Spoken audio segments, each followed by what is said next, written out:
It's Rachel here with the Next Set podcast. I'm super excited to have you with us, Deacon. Thanks. You are like an icon in our group. Like your story, you're just like you're larger than life. Tell us a little bit about your story and how you got involved with Next Set.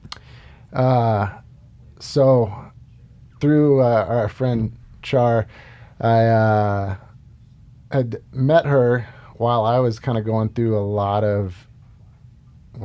I was like in the darkest place in life that I had ever been. And it was kind of one of those things where I was coming out of a really weird dynamic of a relationship and had really been forced to learn a lot about myself. And Ouch. through that, like, I was just learning to process a lot of things that I wasn't used to, and it was just bringing a whole lot of things to the surface, and it was kind of this place where I'd really spent a year of just deep diving into me and be like, all right, this is some stuff that I need to bring out. That takes a lot of bravery. And the well-examined life. It is not fun. No. And it can be really rewarding. You know, the biggest thing for me is I have a 4-year-old daughter, and there's nothing more important to me than being her dad. And I knew that she was losing me because I was kind of losing myself, and I was putting way too much value in what a person said about me and letting that dictate my self-worth. And then, I was just trying anything to like build this successful business and all, like I was trying to find all these things to fill my self-worth instead of just being like, okay. Well, that's a pretty common human tendency, right? Yeah. Like, can you see it in other people when you're around other people who are trying to like grab that from others to fill that void? Do you recognize it now? Absolutely. And it's kind of one of those funny things because your initial reaction to it is, I want to tell them. But nobody could have told me. I did have people who tried to help, give me some advice and be like, this may not be the best relationship. You may be searching for something and think that this is going to fill it. And, but I was just like, that's ridiculous. And so it's kind of one of those tough things where I tried to open a door. A lot of times if I see that, or talking about my experience and if it resonates, great. But, a lot of times you just have to be there and really self-reflect on your experience with it and not try to push someone to where they aren't. So, like, elaborate a little bit on this. I think this is common, and I don't think we talk about it. And like, if you're willing to help us understand that a little bit, like, how did you try to fill a deficiency in yourself with somebody else's approval? I think it was, we all want to belong. Or legitimize, like feel legitimate.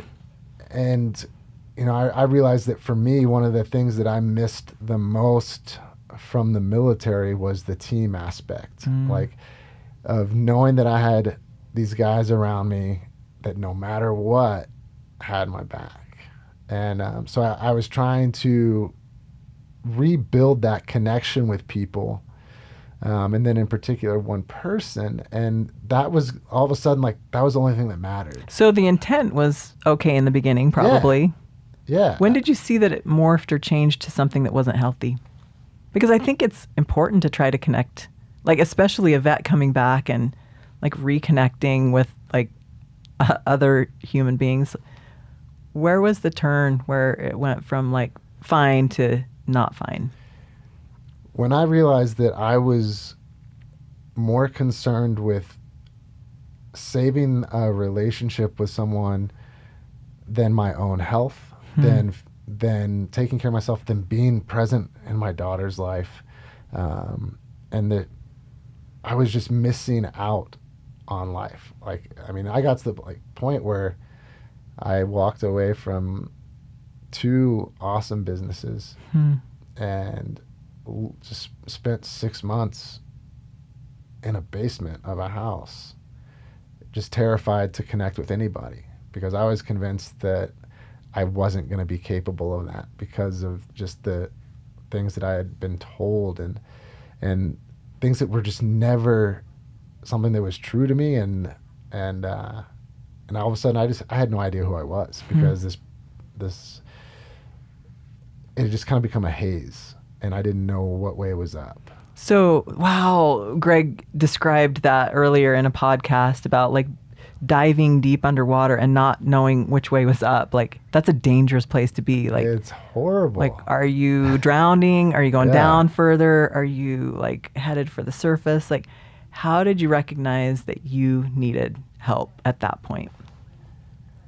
Or did you, or did somebody else? No, I totally did. And I kept seeking that out, and I worked with some awesome therapists, and one of my best friends, a guy named Ryan, who's also my pastor, was a huge source of just kind of consistent consult. Like, it's kind of I don't even know really how to describe it, but just to have those people, like, they really just let me talk. So is that something that somebody can do for another person who is drowning? Is just to be there? I think the biggest thing that people miss out on is trying to talk too much when someone's struggling. Instead of just, one of the most powerful things with depression and someone who's dealing with it is not giving them advice. Whoa. Everyone knows what's going to make them feel better. We know. Anybody who's depressed, it's very rare if they haven't sought out, even Googled or whatever, on some level, how to get out of it. So it's not necessarily a logical, you can't logically think your way out of depression. No, like, I didn't want to feel that way. I didn't want to be this codependent person. I went from a career basically as a professional fighter to a soldier to a pretty successful gym owner to all of a sudden a guy that didn't feel like I couldn't make a single decision about anything. And, and so I was trying to become this super, like, sensitive, in touch with, and all of a sudden, like, I was just losing all my self-respect. And I just didn't know how to mix it all. And nobody could tell me anything. I knew everything. I'd worked and helped with tons of people to come out of that. And no matter what, when you're struggling with depression in that kind of scary place, the last thing that you want to do is go outside. Go be around people that care about you. Because you know what? It feels like crap being around people that care about you, and you can't just snap out of it, and you don't want to bring them down either. Because you recognize you are bringing them down. Yeah. Like, they don't want to see you like that. No. And so maybe you're feeling like it's not okay for you to feel not okay. Right. And that's the biggest thing, is so many people are like, oh, well, just go for a walk or whatever. You just have to turn it off and say it's okay. But you have to say it's okay to not be okay. And that was one of the most awesome messages that my friend Ryan, who just planted a church here, was all about. That's their whole mission statement, is it's okay to not be okay. How do we change the dialogue? How do we change the tone of what, like, has been in the past? Like, it hasn't been okay to not be okay. Like, there's drugs for that, right? There's, like, pain and depression and anxiety. Like, you shouldn't feel those, right? Yeah, and I think a huge part of it is, like, the level of that stuff that's out there now is massively different. The level of suicide and the amount of that that's going on. And I will absolutely put a large chunk of this into social media.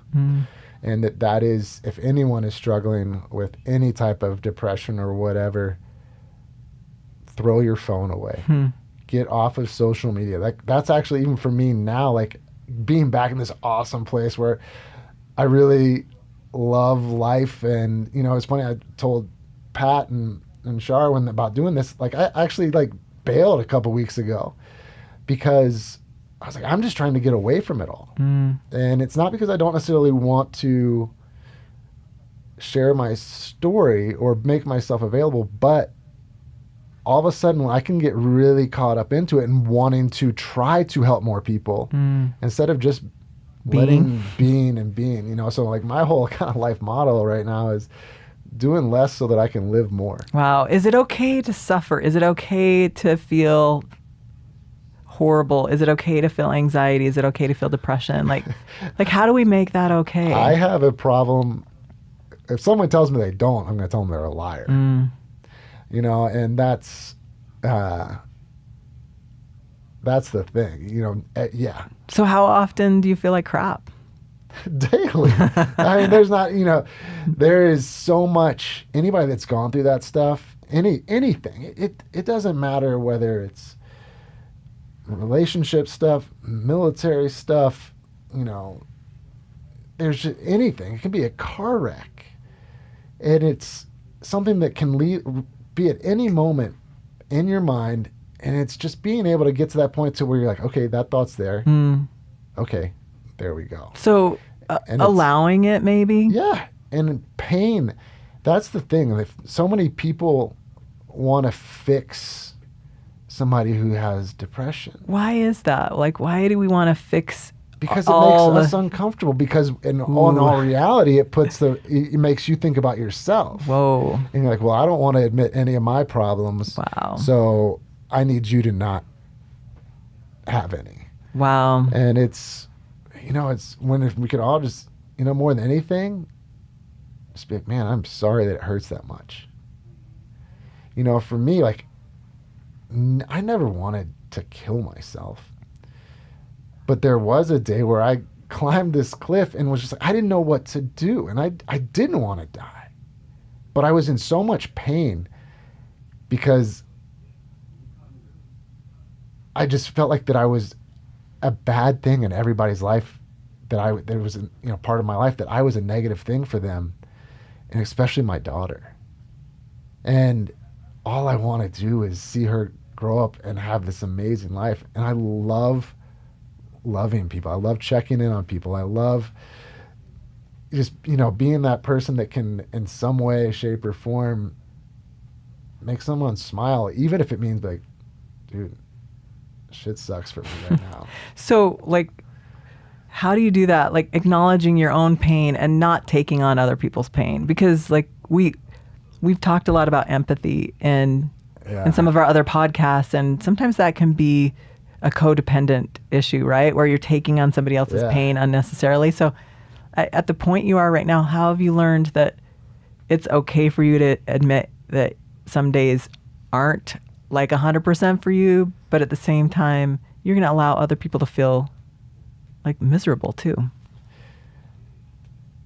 I think a lot of it just comes down to like kind of that introspective part of you where you're just like, man, I can relate. And if people really, again, we all have these like textbook answers of what we're supposed to say. And, you know, like I have a really good friend who is literally like checking himself into somewhere this week probably because he just can't break that cycle of just feeling horrible. And all I could tell him was, man, that sucks. I hate that you feel that way because I know what it's like.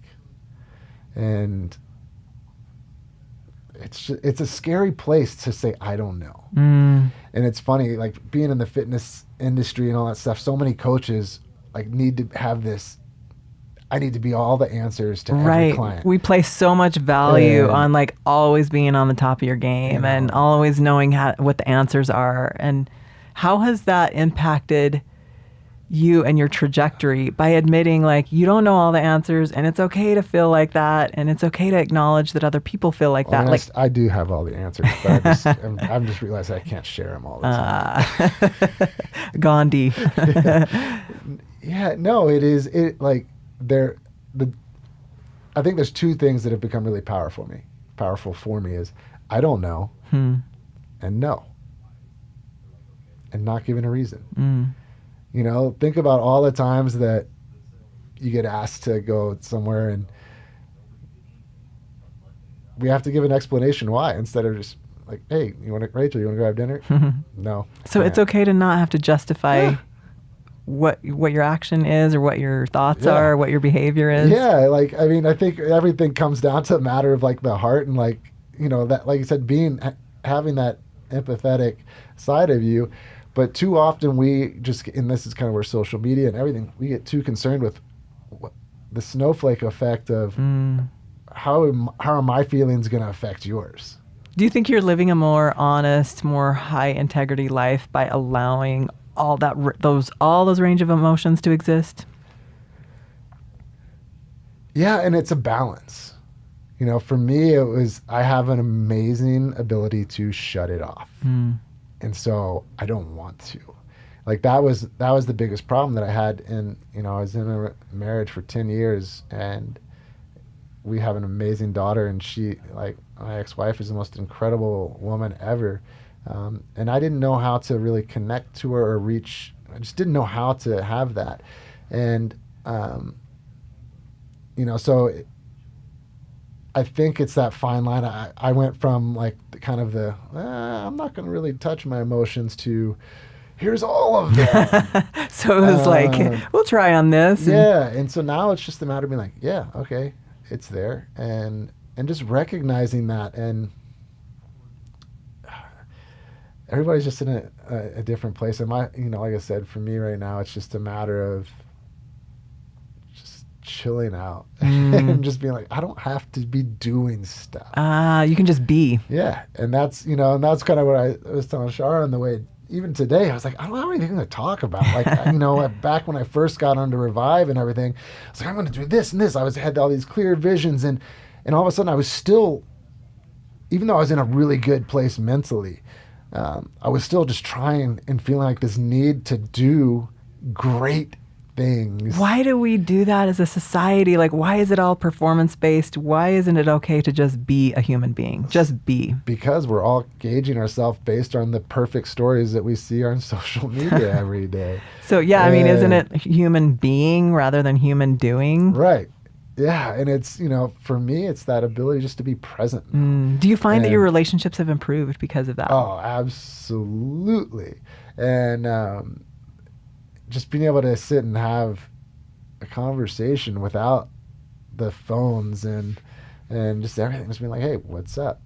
And like, it's funny to have to like actually get someone's attention. Like, it's unnatural now to sit here and look at each other in the eye. It's uncomfortable for most people. Why? Like, why is that weird? Because you might see something. Yeah. You might see something that you won't like in me, and then, I'll judge myself based on what I think you're judging in me, right? Yeah. And it's so funny. Like, I've realized that one of the things that I'm really great emotionally, like, with written word, but then I'm like, I can put it perfect. And then like, we're here, and it's like, so remember that thing I texted you? Yeah, I still feel that. I just don't want you to. So refer to that text. And it's that vulnerability that we all have a mask that we can put on behind these all these fronts that we have to socialize, and which is why, again, with people that are struggling with depression, I strongly cannot urge enough to get off of that type of thing, because you're like, oh, I'm connecting with people on Facebook, but I haven't left my house in 2 days. Wow. Well, I'm still connecting with these people. You're not. It's a one-way street, isn't it? Even if you're like interacting with conversation, it's not. Like, you are doing that so that they can't see your real struggle. How did you make the jump? How did you say to yourself, or was it like all of a sudden, like one day, like, wait a minute, this isn't working for me, this social media interaction? Because you did have a huge presence on social media. Yeah. Like, that was your business, yeah, right? Yeah, we had a massive... Yeah, you had a massive following. Like, how did you make that leap from like, I'm going to be a human being instead of a human doing? I think I stopped caring. What was the catalyst? The fear of losing my daughter, or her losing me. The fear of never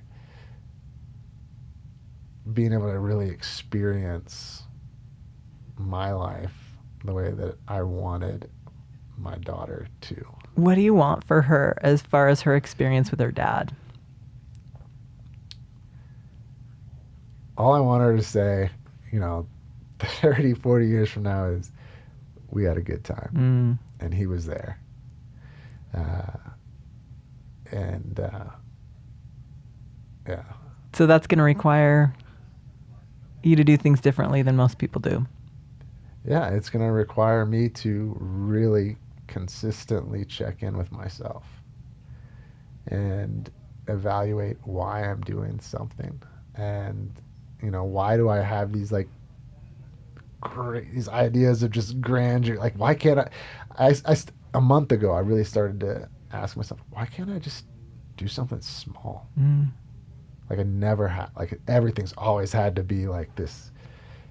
And a lot of it didn't ever pan out the way that I want. And then I started to, again on that performance scale, felt like I failed it a lot. That's a drastic change, going from big idea person to I think I'll make my bed today. Yeah. And that'll be satisfying. Yeah. Where did that change happen for you? Where the little things started to matter just as much as the big things? I think the biggest thing was when I got to the point of realizing I didn't stop caring what people thought. I think it's very important. Everybody's like, I don't care what anybody thinks. Okay. Good luck with that. Well, then you're a dick. And, it was saying, I'm not going to give that power. So it can still exist and should exist, right? To a certain extent. Absolutely. If you're we should care. If you're going to have relationships with anyone, you should care how your actions affect them. But that doesn't mean you have to take all the ownership for their feelings about, if your intentions are good and pure or whatever, it doesn't mean you're not going to get offended sometimes, or it's not going to hurt someone's feelings. And it's just kind of owning what's in your yard and not feeling the need to let everybody throw their junk in your yard. Wow, that is cool analogy. It's your yard. That's specific to you. It's your design. It's your foliage. It's that's your garden, right? Yeah, and it's taking care of it, and everybody's got a different kind of eye for whatever, and it's just being okay with that. And again, it's just, for me, it's not needing to come in here and have something profound to say. It's that point of just being like, I don't know, this is my yard right now. It's probably going to look a little bit different tomorrow. By redefining yourself, do you find that you have more good days than bad now?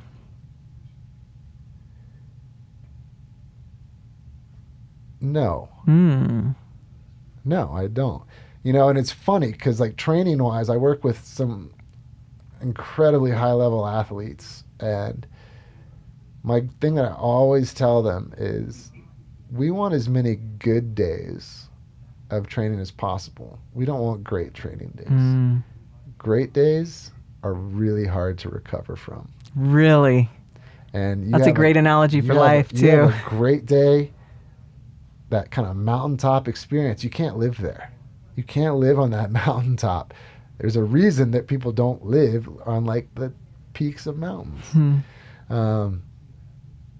You grow from the struggle, you grow from the suffering, and it's not seeking out suffering, but it's just being okay. So no, my life really hasn't changed. And there's still a ton of crap a huge hole in of things that I have had to rebuild.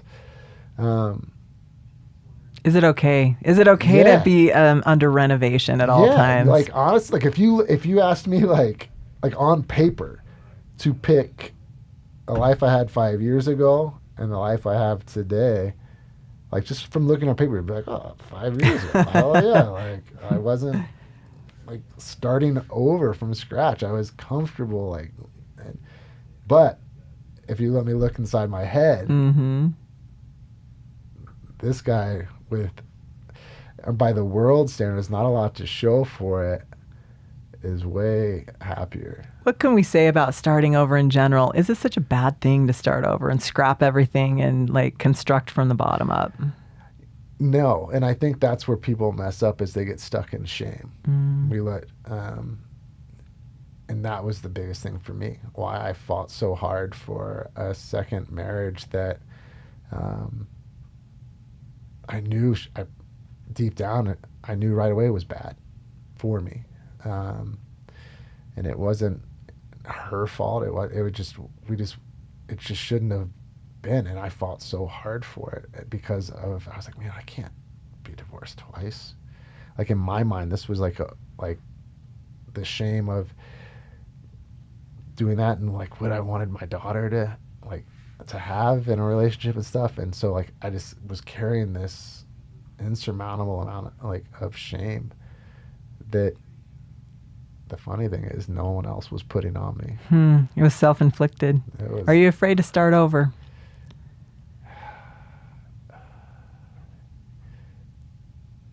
If I'm winning, yeah, but no, yeah, like I that has been a huge thing for me. I was like, man, like I don't want to like rebuild everything, and it's just being able to embrace that. And again, for me, it's like now, like, oh, I don't have to do all this stuff. Like, I don't like my social media stuff now. Like, I love doing it because it's fun. But I'm not trying to do it to run a business. Most of the stuff is just silly stuff with me and my daughter, and putting out good content that is enriching to people. But I'm doing it all on my terms. Yep. And which a lot of times I may post 4 times one day, and then I may not post for 2 weeks. I'm with you. Like, I use social media just my audience is my kids. Yeah. And literally, I asked my husband the other day, if you were to look at my account, like, what would you see? And he said that you like being outside and you love your family. I'm like, it's super boring, but my target audience is my kids. Yeah. And that's the thing. Like, I didn't want to start over, but I get to, and I'm going to make the most of it. From here, I'm going to the airport to pick up an awesome friend that's coming into town, and she's amazing. And I never thought that I would, a year ago, once like I was separated and everything, and just I was like, oh, I'm never gonna let another female in my life again. And then my 4-year-old daughter gave me a very just clear. She's like, Dad, you need a girlfriend. Aww. And it can't be me. And it can't be me. You're going to have to direct all that. And I was like, oh, we have fun. She's like, Dad. She's a wise woman. Yeah. At 4, she's a wise woman. And that's just kind of starting over sucks. Give me a better definition of failure than society gives us.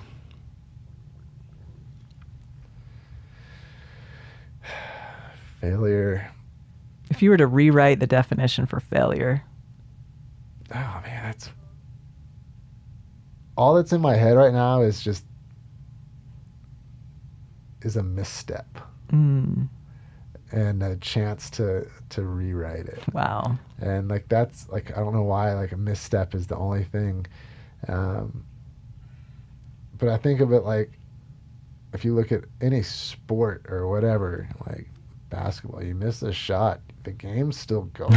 Good point. Good point. Like that is the purpose of the game, right? Yeah, is to take those shots that are missed at some point. I love jiu-jitsu. That's like one of my biggest passions is jiu-jitsu, and you're always working for a submission, and you set something up and it doesn't work. That doesn't mean it's over. Well, think about it. Like, what would be the fun of watching a basketball game if every shot was hit, right? Yeah. It wouldn't be a competition. There wouldn't be any fun in the game. There's no. So are those missteps part of the victory? Yeah, they lead there. Is it part of the fun? Is it part of the journey? It should be. It should be. Yeah, I don't think a lot of people want it to be. If you were to write your mission statement now for life, as opposed to 5 years ago, what would you say? What is your mission in life? Do less so I can live more. I love it. That's great. Yeah. What's the advantage been in adopting that philosophy? It's allowed me to just really be present. Like, where are my feet right now? Can I stand there in the midst of chaos and just take a deep breath and be like, it's good. Hmm.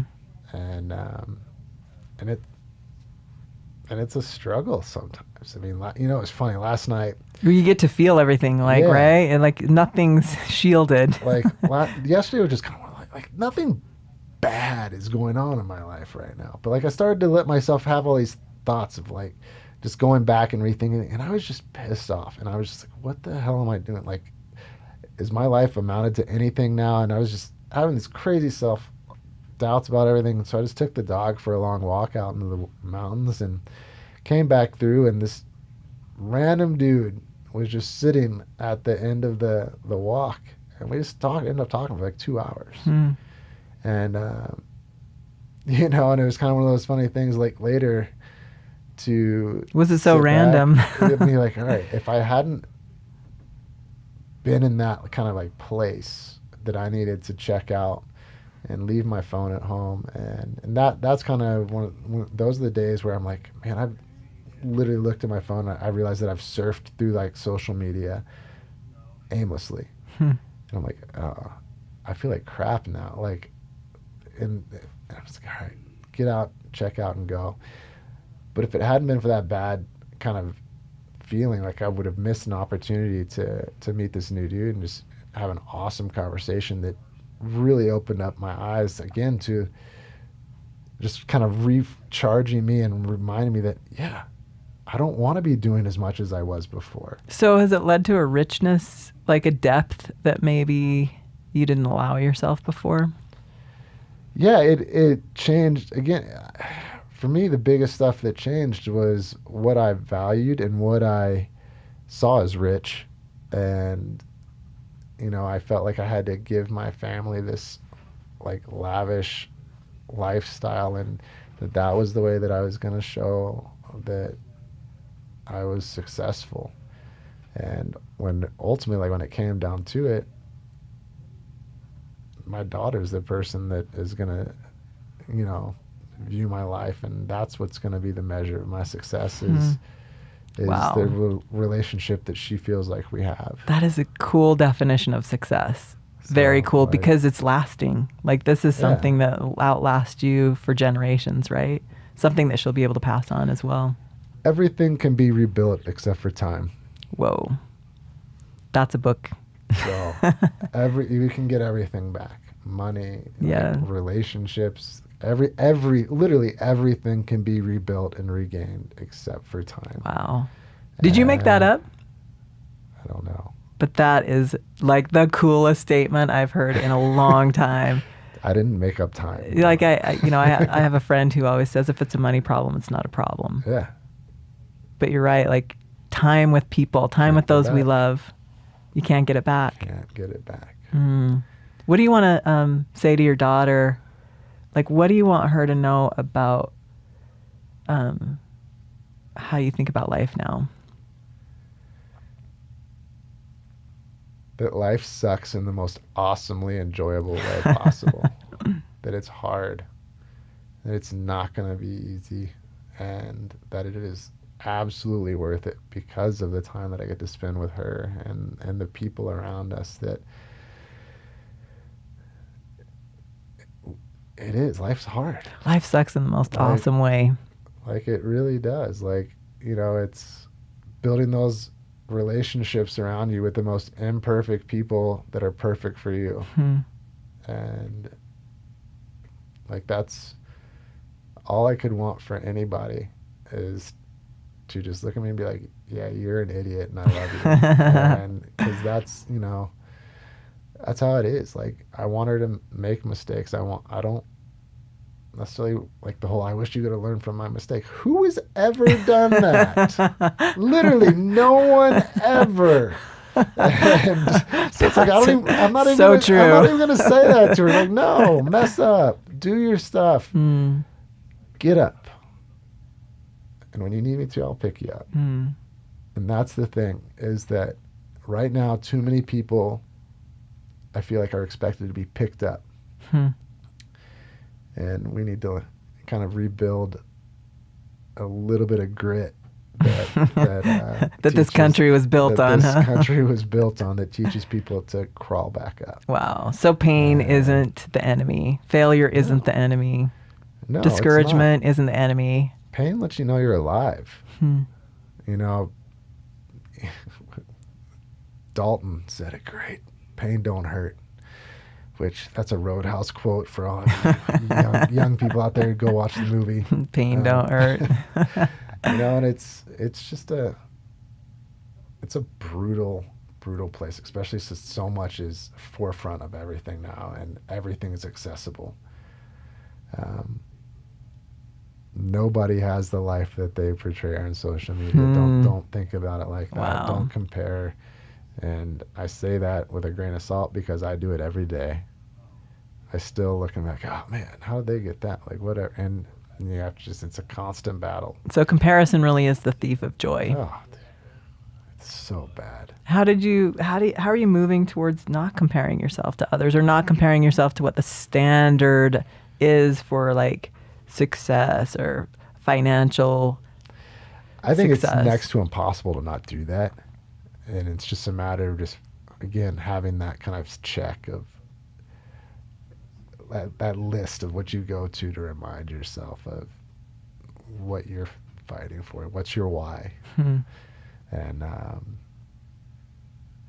you know, and that's the most important thing.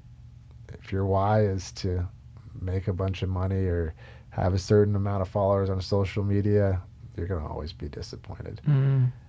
You could have the most amazing relationship. Every single person in your life is going to let you down at some point, and you are going to let them down more.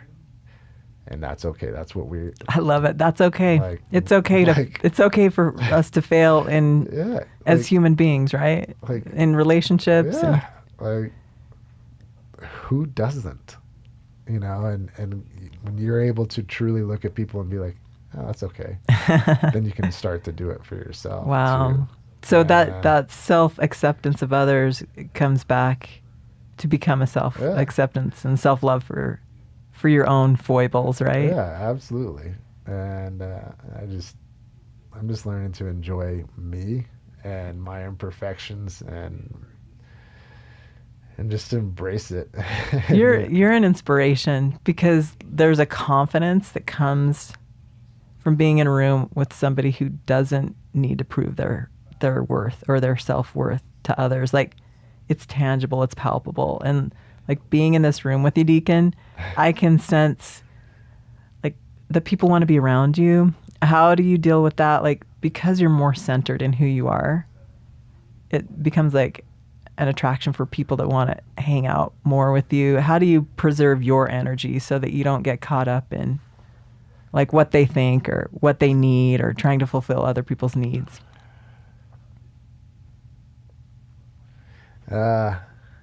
Because I think the more centered a person is, the more attractive they become, which like leads to another set of problems, right? Because you draw in people who need something from you, right? They need part of that.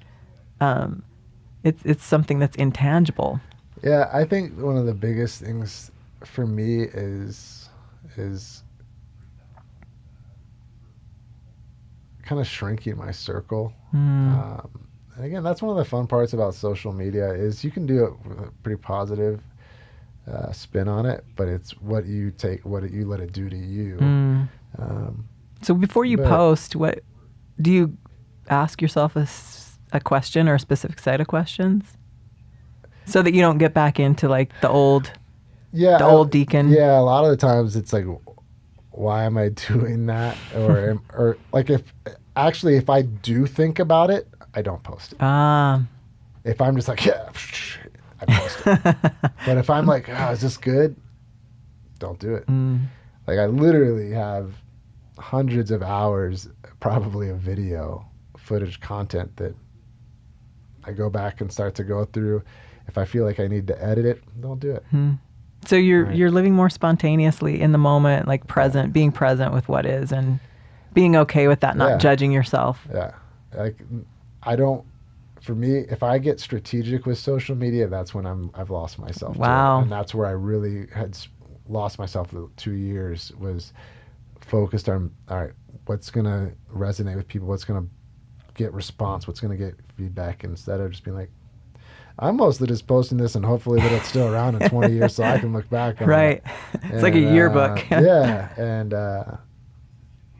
so, yeah, it's just a matter of, I feel like if you have to ask yourself the question, like, should I say this? You probably shouldn't. You know, at least for me, it's like I just kind of have to really trust my gut with a lot of things. And How have you done that? How have you gone from your head to your more of your heart in like living? Because, you know, being ex-military, obviously you have to think very logically, quickly.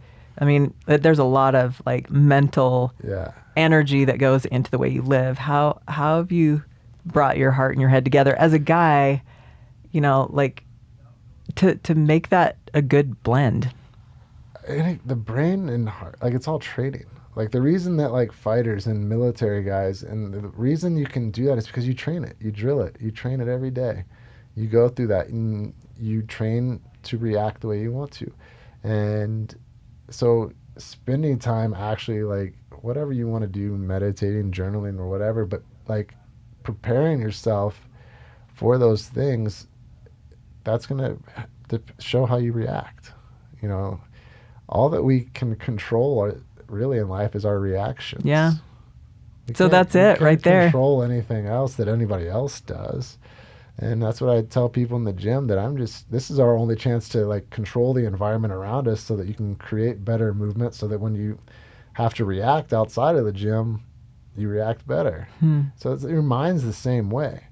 And if you're not putting effort into training your mind and fine-tuning that craft, it's not going to be as useful to you. So taking the time to, like, there's so many routes. It's got to feel natural to you. Does that just come with experience or practice, or? There's just so many amazing resources out there, and it's, you know, whether it's like meditation or whatever, journaling or whatever, it's just kind of getting in your head and writing down your thoughts and thinking about triggers and being and preparing yourself for it. And yeah, like, I don't have a lot of answers for that. Like, I just challenge people to kind of figure out what works for them and what makes sense. So you're training people right now kind of in that technique of like training for life. Yeah. What are some of the things that you can share with us that are really working? I think some of the biggest stuff is just learning to talk to people with, be like, yeah, that sucks. And not giving them advice. Yeah. Just being present. Yeah. Like, that's what works the best for me is, you know, like, it was funny, like, with my girlfriend, I literally just yesterday, it may have been this morning actually, we were texting, I told her something, and she's like, oh, well, you thought about something? I was like, yeah, I just texted you just so that you know it was in my head. I didn't need to hear anything. And she was like, yeah, you know, and it was funny because there's that moment that I really realized that I'm practicing being open and, like, letting her know, especially we have a long distance relationship, so letting her know what's going on in my head and learning to practice that communication. After coming out of the relationship that I was in, where I didn't feel like I could say anything without it being really misunderstood. So it's just practicing. It's just like, hey, this is kind of what I'm feeling. I'm going to just tell you. But you don't necessarily need it to be fixed. No. It's okay to just have it be what it is. Yeah, I didn't, you know, and it was literally, it was just this morning that I was just like, oh, I don't need it to change. I know it's there. It's just acknowledging. I was like, just thinking about it out loud, and it's just being like, oh yeah, it's there. Has that changed the quality of your relationships? Yeah, because ultimately it comes down to me being okay with it. So you're giving yourself permission as well as everybody else to just be where they are. Like, where they are is the perfect place to be. Yeah. That's cool. So in conclusion, leave us with something that, like, what's a wish that you see for other guys coming out of the military who are really struggling with that, like fitting back into like who they are as a person, like belonging to society, like dealing with the social media thing, like what's something that that you've learned that may be helpful for some of these guys that are just like, I don't know where I fit. Finding a sense of community somewhere and doing something with just, I won't ever tell someone to find somewhere they can go feel safe and talk. Because a lot of it, they don't necessarily need to talk about stuff. They just need to be a part of something and find that the place where people are okay with not knowing. Because a lot of times everybody's like, everybody always wants to ask the military guys, like, right. Oh, what did you do? Where were you? And it's like, you're done. You're done with that part for right now, right? Yeah, it's like most of those guys, they just do their jobs. It's just a different job, but it's just doing your job. And nobody needs to know what was done. And so surrounding yourself with people that are just like, hey, what's up? They just want to be with you, not necessarily dissect your previous experiences. Yeah. And I think it's just different for everybody. So there's not like it's just hard to put a thing on it, like, and it's just all the textbook things of you're not alone. Like, there's people to talk to. Go talk to someone. No. Like, you know what? You feel alone. I know you feel alone. And you probably are, because you're probably, like, isolating yourself. Try not to. It's the most unnatural thing for a lot of those guys. But there are people that understand, and I know it sucks, and I'm sorry that it hurts that bad, because it does. It is that bad. It is that bad that they want to question, is it worth being alive and dealing with this pain?